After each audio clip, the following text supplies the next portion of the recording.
جناب زینب نے یزید کو مخاطب کر کے کہا کہ آیات کو اپنے مطلب کے لیے استعمال مت کر. اس وقت تیرا اس آیت کو پڑھنے کا کیا محل ہے؟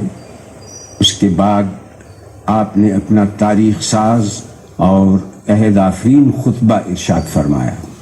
شروع کرتی ہوں اللہ کے نام سے جو رحمان و رحیم ہے. ساری تعریف عالمین کے رب کے لیے ہے. میں ستم دیدہ سہی مگر تعریف تیرے لیے. میرا گھر تباہ سہی مگر حمد تیرے لیے. میرا خاندان کشتہ راہ وفا سہی مگر بندگی تیرے لیے. اور درود و سلام میرے نانا پر.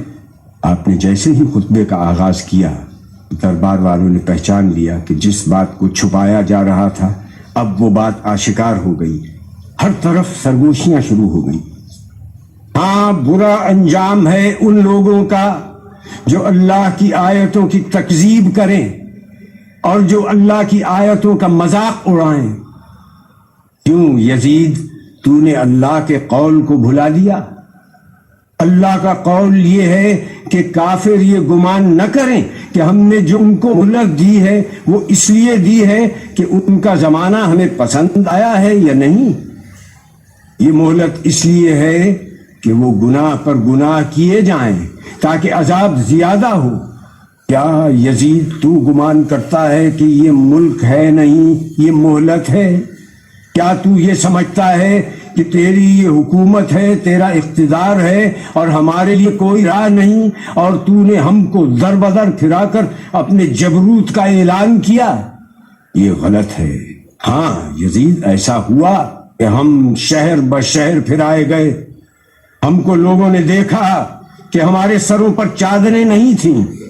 یہ سچ ہے، مگر تم سے اور کیا توقع ہوئی جس کا گوشت پوست اگا ہے شہیدوں کے لہو کو پی کر.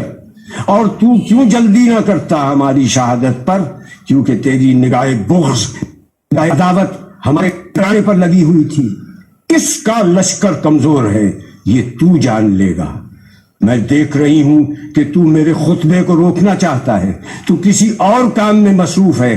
ہاں، اب جتنی تجھ میں ہمت ہے ستم اور کر لے.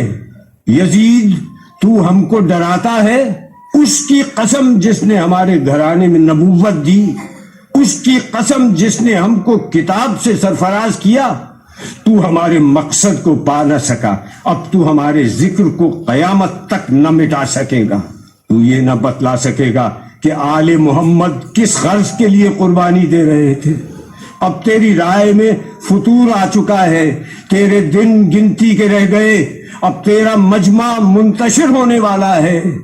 تاریخ سے ثابت ہے کہ آپ کی یہ پیشین گوئی چند دن بعد ہی پوری ہو گئی. جب شام کے قید خانے میں حسین کی ایک بچی کا انتقال ہو گیا اور اراکین دولت شام یزید کے سامنے سفارا ہو گئے اور شام میں بغاوت کا آغاز ہو گیا.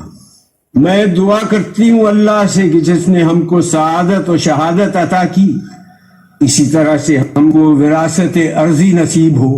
اسی طرح سے ہم کو خلافت ارضی بھی ملے اور اسی طرح سے ہم اس کی بندگی میں کامیاب رہے. جناب زینب کا خطبہ اس آیت پر ختم ہوا جس کی ابتدا میں تلاوت کی گئی، جس کا ترجمہ ہے کہ اللہ ہی ہمارے لیے کافی ہے، وہی ہمارا سہارا ہے. سلام ہو خدا کی راہ میں جہاد کرنے والی پر، دین کے سب سے بڑے پیشوا کی سیادت ماں بیٹی پر، خدیجہ کبریٰ ابدی یادگار پر، علی مرتضیٰ کی دختر پر، فاطمہ زہرا کی زندگی کے جوہر پر، غریب الوطن پر، اسیر مہن پر. آپ کی خدمت میں سلام، ہزاروں درود و سلام. ترجمہ